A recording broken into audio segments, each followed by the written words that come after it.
Russia को threat तो मानता है, लेकिन रशिया को इतना बड़ा थ्रेट नहीं मानता जितना बड़ा चाइना को मानता है।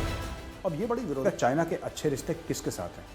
चाइना के अच्छे रिश्ते ज्यादातर उन देशों के साथ हैं जहां उस प्रेस कॉन्फ्रेंस को लेकर इमरान खान चिढ़ गया, क्योंकि उस प्रेस कॉन्फ्रेंस में उन्होंने साफ बोल दिया इमरान खान को, भाई जेन्युइनली पाकिस्तानियों से पूछना चाहता हूं, बिना दिल में मलाल रखे, यार आपका ना कपड़ा। जय हिंद दोस्तों, मैं हूं मेजर गौरवारी और आप देख रहे हैं द चाणक्य डायलॉग्स।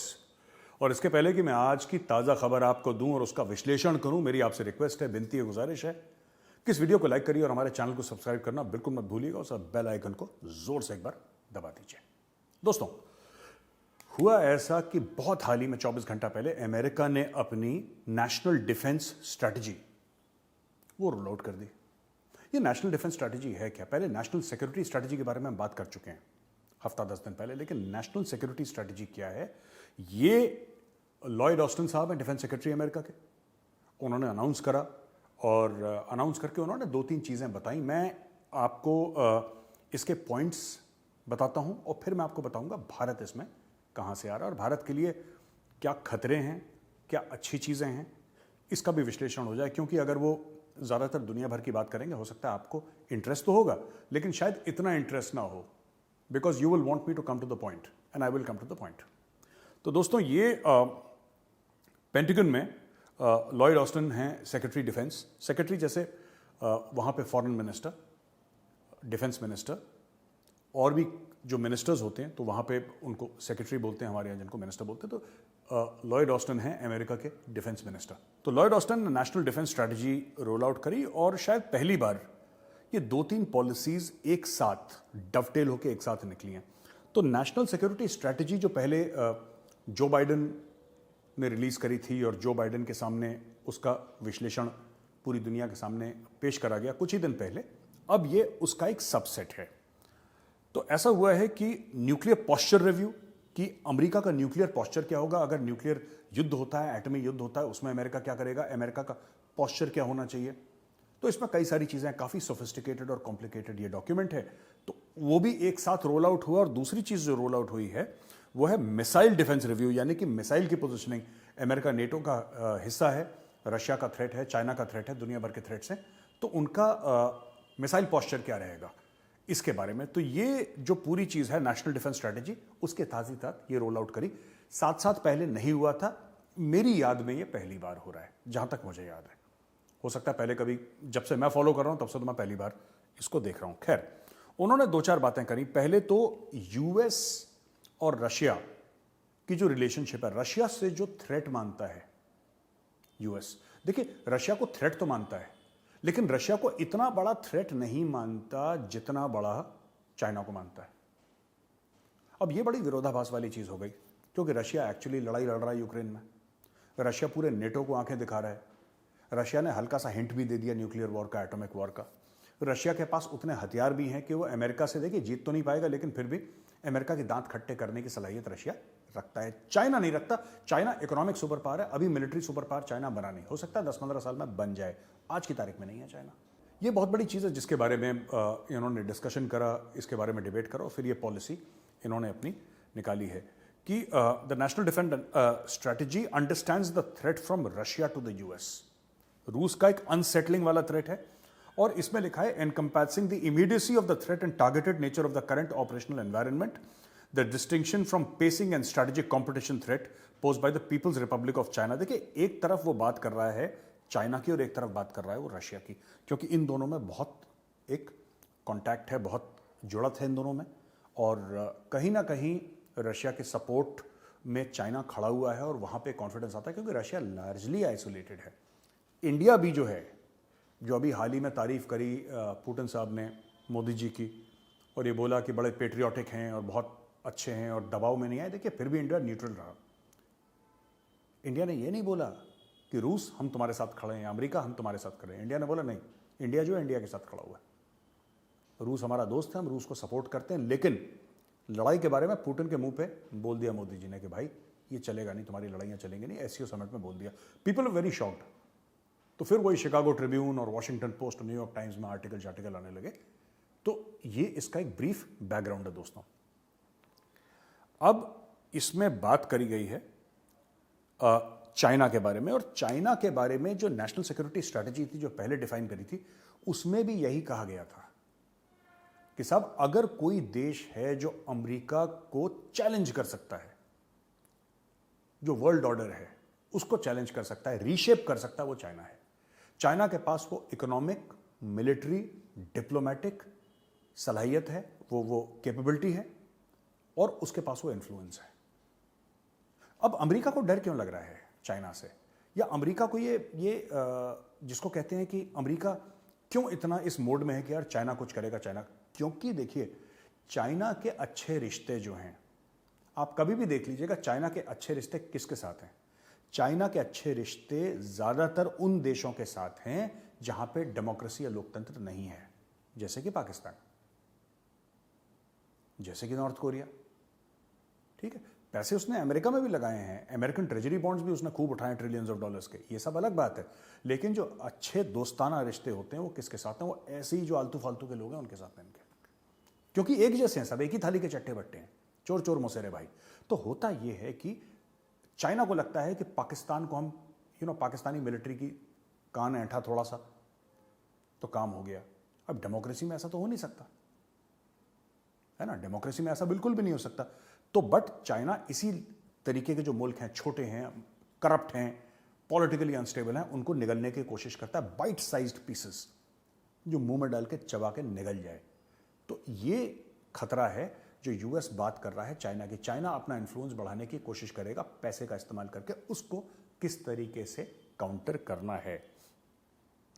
फिर देखिए डिपार्टमेंट ऑफ डिफेंस और डिपार्टमेंट ऑफ होमलैंड सिक्योरिटी, इनके बीच में बात करी इंटीग्रेटेड डेटरेंस, यानी कि देखिए एक्चुअली क्या होता है कि हमारे यहां भी यही प्रॉब्लम है भारत में, और हर एक मुल्क में प्रॉब्लम होती है। और क्या प्रॉब्लम होती है, एक डिपार्टमेंट है, दूसरा डिपार्टमेंट है, तीसरा डिपार्टमेंट है, सब लोग एक ही किस्म का काम कर रहे हैं, किसी को ये नहीं पता दूसरा क्या कर रहा है, टफ। ये एक बहुत बड़ी दिक्कत है। इसीलिए जनरल बिपिन रावत को सीडीएस बनाया गया और बोला कि आर्मी, नेवी और एयरफोर्स को आप एक प्लेटफॉर्म में लेकर आइए। जॉइंटनेस की बात जो करी, थिएटर कमांड्स की बात करी, वो बात यही थी इसेंशियली, जॉइंटनेस की, राइट। अभी जनरल अनिल चौहान है, ही इज दी सीडीएस। अब वो आगे बढ़ा रहे हैं उस चीज को, और सरकार यही चाहती है, ठीक है, जॉइंटनेस। क्योंकि क्या होता है कि वो लड़ाई के वक्त, लड़ाई के दौरान, या कोई भी डोमेस्टिक रिस्पॉन्स हो, इंटरनेशनल रिस्पॉन्स हो, जब तक आप में एका नहीं होगा, मैं ये नहीं कह रहा कि आर्मी, नेवी और एयरफोर्स में एका नहीं है, मैं ये बात बिल्कुल नहीं कह रहा, मैं ये कह रहा हूं कि और एका की जरूरत है, और जुड़त की जरूरत है। अभी भी अच्छा कोऑपरेशन है, इसमें कोई शक नहीं है, लेकिन और ज्यादा कोऑपरेशन चाहिए, क्योंकि टेक्नोलॉजी आ गई है, क्योंकि इंटरनेट आ गया है, क्योंकि लड़ाई लड़ने के तरीके बिल्कुल बदल गए हैं। तो जो कोऑपरेशन है वो जबरदस्त है, लेकिन और ज्यादा अच्छा कोऑपरेशन चाहिए। तो यही उन्होंने एक बात ये कह दी। तो दोस्तों ये 4 लेवल की जो प्रायोरिटीज थी, 4, 1 2 3 4, ये क्या हैं, ठीक है। अगर आप थोड़ा सा चाइना, रशिया, इन सबको दूर रखें तो मैं आपको नटशेल में बताता हूं। Number 1, defending the homeland paced to the growing multi domain threat posed by People Republic of China. China को थ्रेट बताया है, पहली चीज। दूसरी चीज, deterring strategic attacks against the United State allies and partners. Allies कौन है, एलाइज कौन, ये वर्ड आप ध्यान रखिएगा, उसके बाद मैं भारत पे आऊंगा। ये नेटो में बड़ा चक्कर चलता है, जो नॉर्थ अटलांटिक ट्रीटी है, ये वेस्टर्न कंट्रीज का है, आफ्टर वर्ल्ड वॉर 2 ये बनाया गया, और इसको एक आर्म्ड, जिसको कह सकते हैं एक आर्म्ड मिलिट्री ग्रुप है ये। तो इसको बताया गया तो कि एक पे हमला सब पे हमला, एक पे हमला सब पे हमला। इसीलिए रशिया को सांप सूंघ गया। रशिया नहीं चाहता है कि यूक्रेन नेटो का हिस्सा बने, क्योंकि अगर अभी नेटो का हिस्सा यूक्रेन होता और रशिया अटैक करता तो ये सारे के सारे मिलकर रशिया पे चढ़ दौड़ते, और यही रशिया प्रीएम्प्ट करना चाहता था। तो उसने बोला यार नेटो शेटो के चक्कर में मत पड़ो तुम, नेटो का, क्योंकि नेटो आ जाएगा तो फिर यूक्रेन एक जमाने में रशिया का ही तो हिस्सा था, रशिया से तो अलग हुआ है यूक्रेन। तो अब रशिया नहीं चाहता कि जहां पे उसका इन्फ्लुएंस है वहां पे नेटो का इन्फ्लुएंस आ जाए। तो एक तो ये बात है। तीसरी चीज है deterring aggression while being prepared to prevail in conflict when necessary, prioritising the PRC challenge, यानी कि पीपल्स रिपब्लिक ऑफ चाइना का जो चैलेंज है in the Indo Pacific region, then the Russia challenge in Europe, and building a resilient joint force. तो इसमें grey zone के बारे में बात करी, इसमें एक बड़ी इंटरेस्टिंग बात करी है इन लोगों ने। ये तो मैंने आपको 4 ऐसी जो पॉइंट थे। बड़ी इंटरेस्टिंग बात दोस्तों ये करी है कि नॉन ट्रेडिशनल थ्रेट्स हैं, जरूरी नहीं है कि गोला बारूद, बम, पटाखा, rocket, submarine, aircraft carrier, missile यही हो सब। नहीं, जिस तरीके से चाइना टेक्नोलॉजी चोरी कर रहा है, ये जो हाइपरसोनिक मिसाइल सिस्टम है चाइना ने चोरी कर रखा है। चाइना का थोड़ा ना था खुद ये। चाइना कभी रूस से चोरी करता है, कभी अमेरिका से चोरी करता है, कि रूस से उससे अच्छे अच्छे ताल्लुकात हैं उसके, लेकिन ये सब चोरी वोरी करके इसने एक प्लेटफॉर्म बना दिया चाइना ने। मीडिया के थ्रू बोला नहीं है, ये मैं अपनी तरफ से बोल रहा हूं, मीडिया के थ्रू, सोशल मीडिया के थ्रू इन्फ्लुएंस करने की कोशिश करना, किसी भी तरीके से इसको एक ऐसे मकाम पे लाना, एक ऐसे प्लेटफॉर्म पे लाना, एक ऐसी पोजीशन पे लाना जहां पे ये नॉन ट्रेडिशनल सिक्योरिटी क्या होती है दोस्तों? आप ध्यान से सुनिएगा। नॉन ट्रेडिशनल सिक्योरिटी ये होती है कि जैसे कि फूड सिक्योरिटी होती है, जिस देश में खाने के लिए नहीं होगा वहां पे लोग एक दूसरे के ऊपर झपटेंगे। पाकिस्तान में यही हो रहा है। जहां पे वाटर सिक्योरिटी है, जैसे कि इंडस वाटर ट्रीटी की हम बात करते हैं, पाकिस्तान में बड़ी हाई तौबा है, तो पानी पीने के लिए नहीं होता, इतना पानी होता है कि मुल्क डूब जाता है। वाटर से एनर्जी सिक्योरिटी, अगेन पाकिस्तान का एग्जांपल दूंगा, एनर्जी है ही नहीं, वहां पे फैक्ट्रियां बंद पड़ी क्योंकि बिजली नहीं है वहां पे। तो ये सब चीजें हैं, बड़ी इंपॉर्टेंट है नॉन ट्रेडिशनल सिक्योरिटी। उसकी तरफ भी इशारा करा है, not in so many words, उन्होंने एग्जैक्टली ये सब चीजें नहीं बोली, लेकिन इसका इनडायरेक्टली जिक्र हुआ है। ग्रे जोन में ये सब चीजें आ जाती है ना, ब्लैक ना व्हाइट, ग्रे जोन। अब दोस्तों हम असली बात पे आते हैं कि भारत की क्या बात हुई इसमें। देखिए साहब, ऐसा है कि भारत को ये बोला है कि भारत जो है हमारा, ये देखिए एग्जैक्ट वर्ड्स में आपको बताता हूं भारत के बारे में, ये मैंने नोट्स बनाए हैं। The department will advance our major defence partnership with India to enhance its ability to deter PCR, People's Republic of China, aggression and ensure free and open access to the Indian Ocean region. देखिए, America ये कह रहा है कि हम भारत को support करेंगे, हमारा मेजर डिफेंस पार्टनर है, भारत को हम हथियार सप्लाई करेंगे कि भारत चाइना से ठीक से लड़ सके और निपट सके इंडियन ओशन रीजन में। अब दोस्तों इसमें ना दो तीन चीजें हैं जो हमें समझनी पड़ेंगी। ये एक लड्डू है जो अमेरिका ने सामने रखा है, इसको खाओगे तो पछताओगे, इसको नहीं खाओगे तो पछताओगे। अक्सर कहते हैं ना, शादी एक लड्डू है, खाओगे तो पछताओगे, नहीं खाओगे तो पछताओगे। अमेरिका भी एक लड्डू है, खाओगे पछताओगे। देखिए अमेरिका ने पाकिस्तान के साथ क्या किया, पाकिस्तानी को देखिए नियति खराब थी, लेकिन अमेरिका ने पाकिस्तान का इस्तेमाल करा, पाकिस्तान ने अमेरिका का इस्तेमाल करा, और पाकिस्तान ने फिर पैसे लेकर अमेरिका को धोखा दिया, अमेरिका वहां से निकल गया। इसके पीछे बड़ी लंबी कहानी है, दोहा अकॉर्ड्स की है और ये सब कहानियां हैं, और इंडो पैसिफिक की है, ग्लोबल साउथ की कहानी है, वो किसी दिन और दिन सुनाऊंगा। लेकिन fact of the matter is America Afghanistan से निकल गया। अब यहां पे चाइना के बगल में कौन है जिसकी चाइना से नहीं बनती? भारत, राइट? भारत की नहीं बनती चाइना से। अमेरिका ये कहता है कि आपको कौन सा हथियार चाहिए, आप ये बताइए। आपकी वैसे ही चाइना से लड़ाई है, 1962 में आप चाइना से लड़े थे, तब तो अमेरिका कहीं बीच में नहीं था। 1967 में नाथुला में हमारी अमेरिका से, माफ कीजिएगा, चाइना से हमारी स्कर्मिश हुई थी। चाइना से 1967 जनरल सगत सिंह ने जब बिल्कुल खिड़कियां खड़का दी थी चाइना की, बहुत बुरी तरीके से जनरल सगत सिंह ने मार मराई थी चाइना की, तब भी डोकलाम 2-3 साल 4 साल पहले आपने देखा डोकलाम किस तरीके से ये लोग सामने आ गए सिक्किम के आसपास, right? Just across the LAC.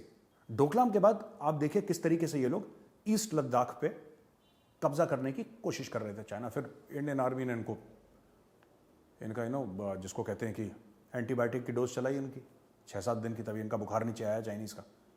इनको डोज मिली इंडियन आर्मी से, राइट? इंडियन एयरफोर्स ने भी बड़ा कमाल का काम करा वहाँ पे। तो ये सब चीज़ें जो हैं, ये चलती फिरती चीज़ें जो हैं चाइना की। अब चाइना ने फिर अरुणाचल प्रदेश में घुसने की कोशिश, फिर उसको पीछे धकेला। अब मैं बार बार कह रहा हूँ, ये उत्तराखंड में भी आएंगे और ये आप देखिएगा आपके हिमाचल प्रदेश में भी आएंगे। ये तय है, ये होना है। ये अगले साल आप देख लीजिएगा, अगले से अगले साल, ये अगले 2-3 साल में जो मैं कह रहा हूं हो जाएगा। ये अमेरिका भारत के साथ एक्सरसाइजेस कर रहा है, अगेन उत्तराखंड में, हाई एल्टीट्यूड में, हाई एल्टीट्यूड यानी कि 9000 फुट की ऊंचाई से ऊपर में एक्सरसाइज कर रहा है भारत के साथ, और इसी साल होनी है वो एक्सरसाइजेस।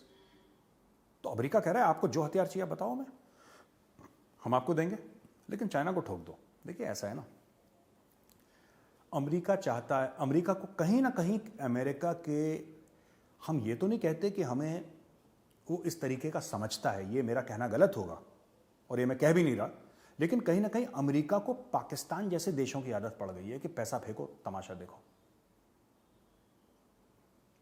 पाकिस्तान के वो पुराना हिंदी फिल्म का गाना नहीं है कि नाच मेरी बुलबुल तुझे पैसा मिलेगा, सुना होगा आपने, नाच मेरी बुलबुल तुझे पैसा मिलेगा। ये पाकिस्तान के साथ चल सकता है। भारत तो बुलबुल को नचाएगा।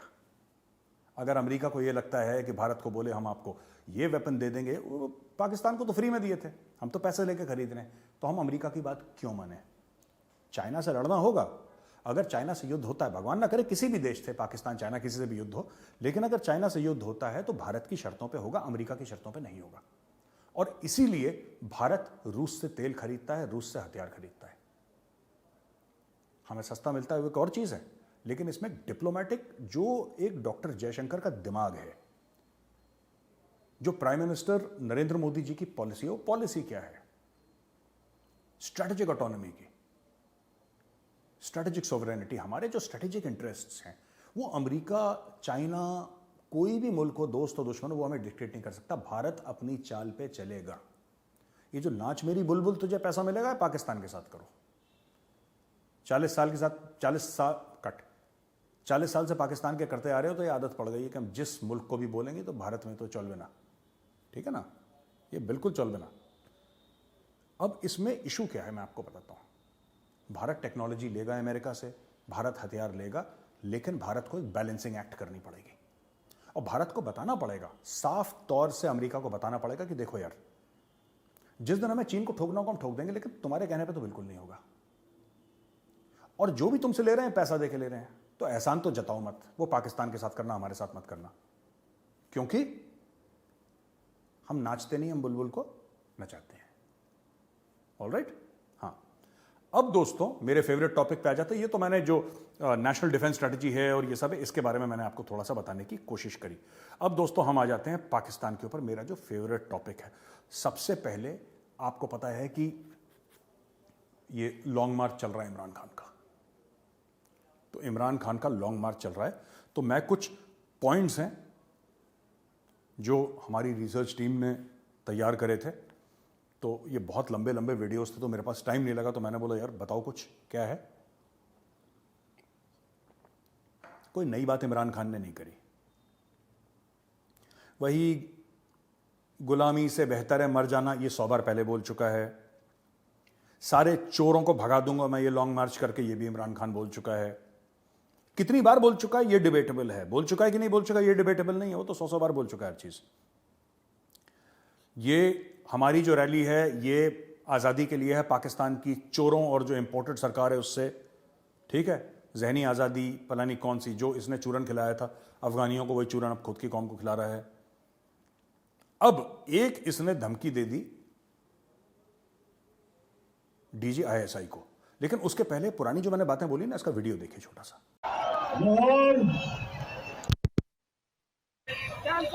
सब आज मेरी एक बात सुन लो कि ये जो आज हमने अपनी हकीकी आजादी की तहरीक शुरू की है, मैं आप सबको और अपनी सारी कौम को बताना चाहता हूं कि इन चोरों की गुलामी से बेहतर मर जाना। मैं कभी इन चोरों की गुलामी कबूल नहीं करूंगा और ना ही जो इस मुल्क में नाइंसाफी है, ताकतवर के लिए एक कानून, कमजोर के लिए दूसरा। छोटा चोर जेल चोरी करे तो जेल में, और बड़ा डाकू चोरी करे तो वजीर आजम बन जाए। ये जुल्म का निजाम हम कभी कबूल नहीं करेंगे और आप सबने मेरे साथ मिलकर इस तहरीक में शामिल होना है और इंशाअल्लाह जब तक हम इस्लामाबाद पहुंचेंगे, एक अवाम का समंदर ये सारे चोरों को बह के ले जाएगा इंशाअल्लाह। चलो जी चले। देखा आपने दोस्तों। अच्छा दोस्तों, हमने आपको बताया था ना कल कि DGISI नदीम अंजुम हैं जो लेफ्टिनेंट जनरल, उन्होंने एक प्रेस कॉन्फ्रेंस करी। उस प्रेस कॉन्फ्रेंस को लेके इमरान खान चढ़ गया, क्योंकि उस प्रेस कॉन्फ्रेंस में उन्होंने साफ बोल दिया इमरान खान को भाई ठीक है, अगर तुम हमारे खिलाफ हो, अगर तुम हमें मीर जाफर समझते हो, गद्दार समझते हो, चोर समझते हो, तुम्हारा हक है, लेकिन रात के अंधेरे में तुम आते हो, हमारे पैर छूते हो, रात के अंधेरे में आके हमारे पैर पकड़ लेते हो, अपना सर हमारे पैरों के, हमारे बूट के तले रख देते हो तुम इमरान खान, और दिन में तुम गरियाते हो हमें। ये कैसा लॉजिक है यार? ये तो नहीं होना चाहिए। तो ये इमरान खान का देखिए, इमरान खान ने क्या बोला। आपने जो कल प्रेस कॉन्फ्रेंस की,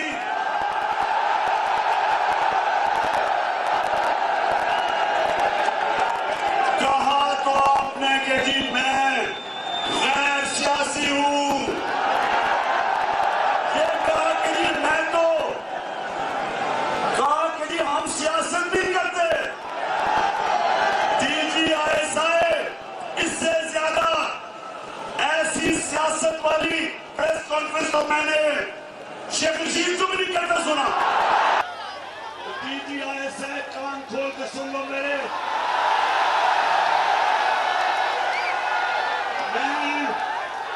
मैं जो चीजें जानता हूं, मैं अपने मुल्क की खातिर, अपने इदारों की खातिर मैं चुप हूं, मैं बोलता नहीं हूं, क्योंकि मैं अपने मुल्क को नुकसान नहीं पहुंचाना चाहता। मैं नवाज शरीफ की तरफ भगोड़ा नहीं हूं, जो यहां तो चुप करके दुम दबा के बैठा रहे और लंदन जाके फौज को बुरा भला कहे। मैंने इस मुल्क से जाना नहीं, मेरा जीना मरना इस मुल्क पे। DGISI साहब, जब हम तनकीद करते हैं, हमारी तामीरी तनकीद है, आपकी बेहतरी के लिए करते हैं। हम अपने मुल्क को नुकसान नहीं पहुंचाना चाहते। देखा आपने, मैं DGISI को कहना चाहता हूं कि मैं बोलता नहीं क्योंकि मुझे मुल्क की फिक्र है, लेकिन मैं जानता बहुत कुछ हूं। मैं बोलता नहीं क्योंकि मुझे इदारों यानी कि जो ऑर्गेनाइजेशंस हैं उसकी फिक्र है। ये मैं नहीं चाहता उनको डैमेज हो, लेकिन मैं जानता बहुत। ये बेसिकली धमकियां दे रहा है, ठीक है। और मुझे नहीं पता कि पाकिस्तान, देखिए पाकिस्तानी फौज भारत के सामने कभी नहीं चली, पर अपने लोगों के सामने तो हर वक्त चली है, हर वक्त चली है। अब पता नहीं पाकिस्तानी फौज क्यों कमजोर पड़ गई, पाकिस्तानी फौज के हाथ पैर फूल गए, DGISI रो रहा है वहां पे।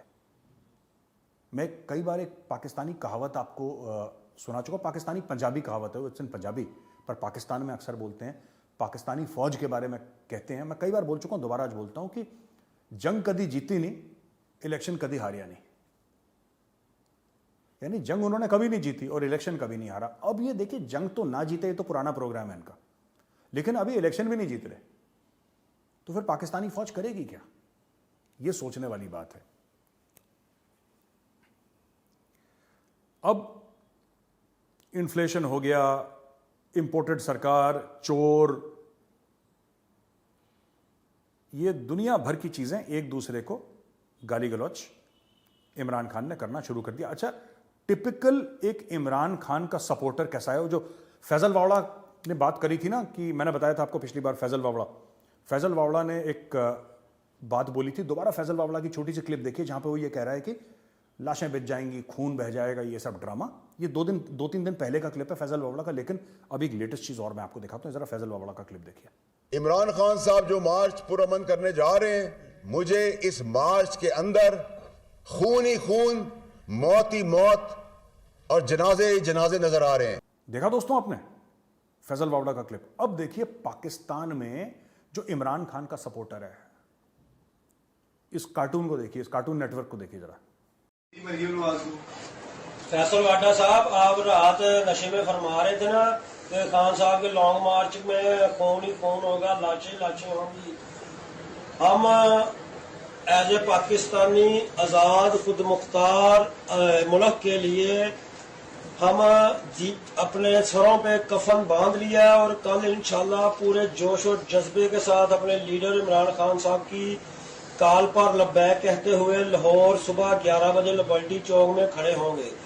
क्योंकि हमारे लीडर ने यही हमें बताया है कि पिछले 75 सालों में ये मुल्क जो है एक गुलाम मुल्क था, हमने इसको हकीकी आज़ादी दिलानी है। इसलिए हम हर तरह की जान माल अपनी कुर्बान करने के लिए तैयार है अपने लीडर के ज़ेरे साया।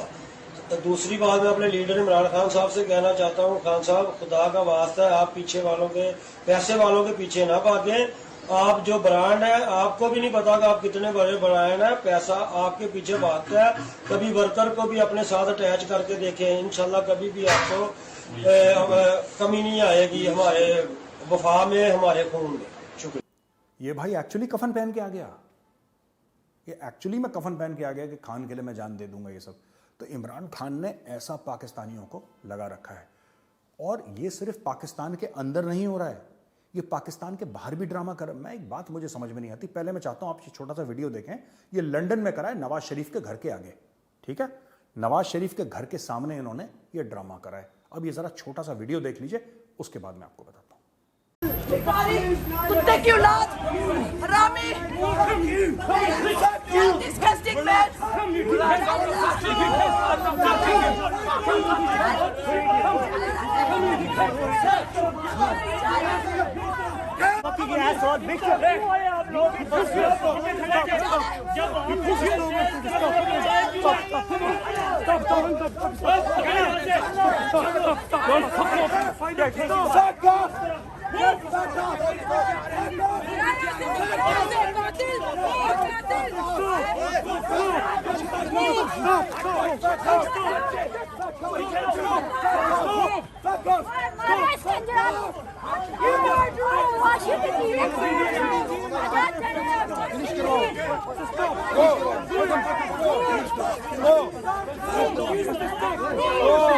Move the fuck away!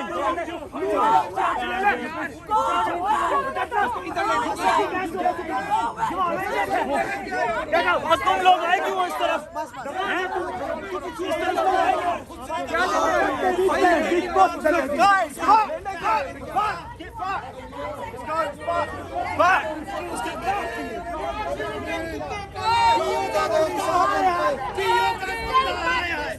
Media से मेरी बात सुने। आज इन्होंने हमारे ऊपर हमला किया है, इन्होंने जो हमारे ऊपर फिर से हमला किया है। शर्म की बात है, इन्होंने गुंडा पकड़े हुए हैं, कत्ल किया। अबे हमारा कत्ल करोगे ना, मौजूद हमें कत्ल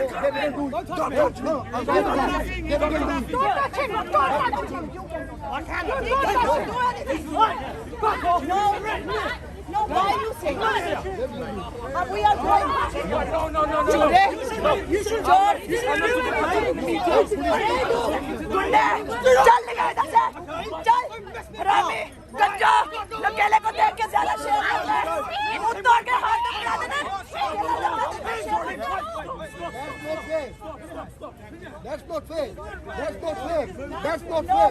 That's not fair. That's not fair. Everyone move away.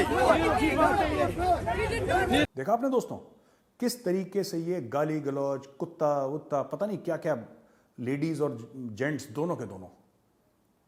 मुझे एक बात समझ में नहीं आती, मैं एक जेन्युइनली पाकिस्तानियों से पूछना चाहता हूं बिना दिल में मलाल रखे, यार आपका ना कपड़े पहनने का तरीका नहीं बदलता, आपके बोलने का तरीका नहीं बदलता, आप वही पीटीआई, ये तहरीक इंसाफ और नून लीग और पीपल्स पार्टी, यही अपना पूरा, आपको अगर पाकिस्तान ही वहां पे लेकर आना था यूके में, तो आप यूके जाते क्यों? किस चीज के लिए जाते हो? वहां पे मिनी पाकिस्तान बनाने के लिए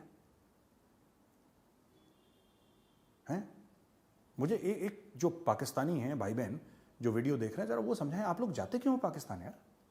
क्या बेचने जाते हो वहां पे? क्या करने जाते हो? वही शक्ल सूरत से वही जो पाकिस्तान में, कोई चेंज नहीं, वही हुलिया, वही जबान, वही गाली गलौच, वही गंदी गंदी बातें करना, वही लोगों को सड़क के बीच में हैरेस करना, यू नो, हर एक चीज वही करना जो पाकिस्तान में करते थे। अपने मुल्क का गंद लेके दूसरे के मुल्क में क्यों आते हो यार? वो गोरे शरीफ हैं, गोरों का फायदा उठाते हैं ये लोग पाकिस्तानी, अपना गंद लेके दूसरे के मुल्क में जाके वहां पे गंद डालते हैं। ये आप कभी भी देख लेना, सड़क पे गाली गलौच, रेस्टोरेंट में गाली गलौच, जो ये पाकिस्तान में करते हैं वही चीज यहां पे भी करने लगे ये लोग। वो दिन दूर नहीं है जब सारे के सारे, खासतौर से वेस्टर्न, अच्छा चाइना में ये नहीं करते, देखो इनको सब पता है, बहुत तेज हैं ये Pakistani, very sharp that way, intelligent तो नहीं है, कनिंग बड़े हैं, चालू बड़े हैं, इनको पता है चीन में नहीं करते ये सब, है ना। एक बार नुपुर शर्मा के खिलाफ इन्होंने कुवैत में डेमोन्स्ट्रेशन करा था, शेखों ने मारा दौड़ा दौड़ा के लाठी से, दौड़ा दौड़ा के और फेंक दिया, कह रहा ये गंद जो है ना कुवैत में मत लाना, तुम लोग जाके पाकिस्तान में करो, तो भेज दिया वापस पाकिस्तान। वो एक मस्जिद में मक्का में या मदीना में कहीं पे गंद डाल रहे थे पाकिस्तानी, नारेबाजी कर रहे थे, चोर चोर अंदर। वो जो प्रॉफिट मोहम्मद का मॉस्क है उसके अंदर, ये देखो वहां पे लोग ना ऊंची आवाज में बात नहीं करते, लोग बात ही नहीं करते वहां पे, उसके अंदर इतना क्वाइट मेंटेन करते हैं, वहां पे इतना साइलेंस मेंटेन करते हैं। पाकिस्तानियों ने उस मुकद्दस जगह को भी मुकद्दस नहीं माना, वहां पे भी गंद डाला पाकिस्तानियों ने, उनको भी सऊदी अरेबिया ने निकाल दिया हर जगह से। जब सऊदी अरेबिया में गर्दनें कटती थी ना, ड्रग डीलर, सबसे ज्यादा पाकिस्तानियों की गर्दनें उड़ी हैं वहां पे।